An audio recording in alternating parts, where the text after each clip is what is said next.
میری بہن بیمار ہے، اس کے سر میں ہر وقت درد رہتا ہے، وظیفہ بتائیں۔ حضرت مولانا جمشید علی رحمۃ اللہ علیہ رحمت والے، ان کا بتایا ہوا وظیفہ میں آپ کی خدمت میں عرض کیے دیتا ہوں، جو مجھے انہوں نے بتایا تھا، میرے 4 ماہ کے وقت کی بات ہے۔ یہ سورۃ بنی اسرائیل کی آیت نمبر 105، وَبِالْحَقِّ أَنزَلْنَاهُ وَبِالْحَقِّ نَزَلَ وَمَا أَرْسَلْنَاكَ إِلَّا مُبَشِّرًا وَنَذِيرًا۔ جب سر میں درد ہو ایک بار اس کو 7 مرتبہ پڑھیں، دوسری مرتبہ بھی 7 مرتبہ، تیسری مرتبہ بھی 7 مرتبہ پڑھیں، اور پھر تینوں بار سر پہ پھونکتے جائیں، اللہ پاک آپ کے سر کے درد کو ٹھیک فرما دیں گے۔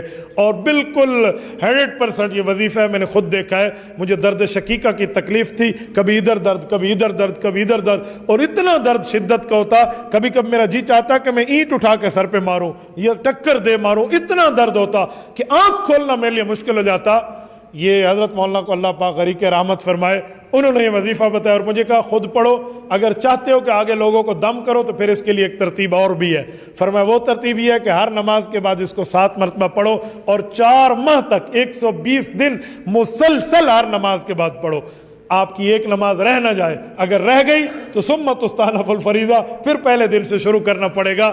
جب 120 دن تک ہر نماز کے بعد آپ پڑھ لو گے، پھر آپ اس کے عامل بن جاؤ گے، دوسرے کو دم بھی کر سکتے ہو، ٹھیک ہے۔ اور اگر آپ دم نہیں کرتے، صرف اپنے آپ کو کرتے ہو، پھر 4 ماہ کی ضرورت نہیں ہے، پھر آپ اس کو صرف 3 مرتبہ پڑھ لیں، یہ 21 مرتبہ ہو جائے گا۔ 7 7 7 7 3 21، تو یہ آپ پڑھ لیں گے، اور ہر 7 بار کے بعد آپ سر پہ پھونکیں گے، انشاءاللہ تعالیٰ آپ کے سر کا درد نہیں رہے گا۔